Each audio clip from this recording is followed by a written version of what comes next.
महाराष्ट्रात मेट्रो सिटीमध्ये हेल्मेटची सक्ती आहे, पण इचलकरंजीत हेल्मेट सक्ती नसल्यानं बहुतांश वाहनधारक हेल्मेट वापरत नाहीत. केवळ हेल्मेट नसल्यानंच अनेक वाहनधारकांचा अपघातात मृत्यू झाल्याच्या घटनाही घडल्यात. या अनुषंगानं वैद्यकीय प्रतिनिधी संघटनेच्या वतीनं आज सकाळी इचलकरंजीतील शिवतीर्थ चौकात हेल्मेट वापरण्यासंदर्भात विविध पोस्टरच्या माध्यमातून जनजागृती करण्यात आली. यावेळी संघटनेच्या एका सदस्यानं यमराजाचं रूप घेऊन रस्त्यावरून येणाऱ्या जाणाऱ्या नागरिकांना आणि वाहनधारकांना हेल्मेट वापरण्याच्या सूचना केल्या. वाहतुकीचे नियम पाळा, ट्रिपल सीट जाणं टाळा, गाडीवर असताना मोबाईलवर बोलू नका, अशा प्रकारची आवाहनं यावेळी करण्यात आली.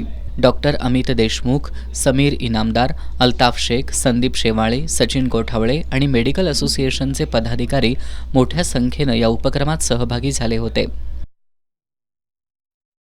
आयोजित करण्यात आलेला आहे आणि मेडिकल रिप्रेझेंटेटिव्ह हे समाजाचा एक खूप महत्त्वाचा घटक आहे.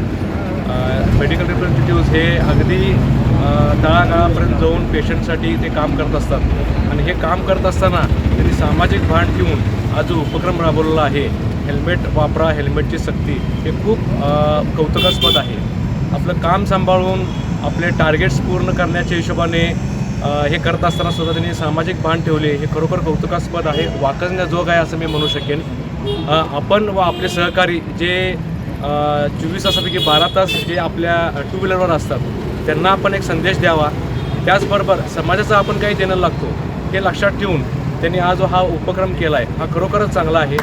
आणि आज ॲक्च्युली हा त्यांचा स्नेहसंमेलनचा सोहळा आहे, पण ते असूनसुद्धा त्यांनी हा भान ठेवलं आहे किंवा आपण समाजासाठी काहीतरी केलं पाहिजे, हे खूप चांगलं आहे.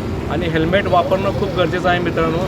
जेव्हा आपण एखादा आयफोन विकत घेतो तेव्हा तो आपण स्टेटसला ठेवतो आणि लगेच आपण त्याला 1,500, 2,000, 3,000चं कवर वापरतो.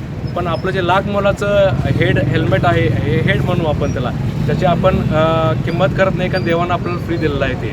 त्यामुळं ह्या गोष्टीची जागरूकता होणे खूप गरजेचं आहे. हेल्मेट वापरल्यामुळे बरेच आमच्याकडे उदाहरणं आहेत. मी ऑर्थोपेडिक सर्जन असल्यामुळे रोज असे पेशंट बघतो तिथं बऱ्याच वेळा हेल्मेट असल्यामुळे त्यांचा जीव वाचलेला आहे आणि बऱ्याच वेळा हेल्मेट नसल्यामुळे आत किंवा डोक्याच्या बाहेरसुद्धा खूप मोठी इजा होऊन पेशंटचा कधीतरी मृत्यूही होऊ शकतो. त्यामुळे मला असं सांगावंसं वाटतं की ह्या मेडिकल रिप्रेझेंटेटिव्हच्या असोसिएशनच्या तर्फे की आपली सुरक्षितता, आपल्या कुटुंबाची सुरक्षितता आपल्या हातामध्ये आहे. तर छोटीशी गोष्ट आहे, हेल्मेट वापरा. हेल्मेट वापरून आपण कूल बना, हा आम्ही सर्वजण इथं राहिलेल्या सगळ्यांनी संदेश देऊ इच्छितो.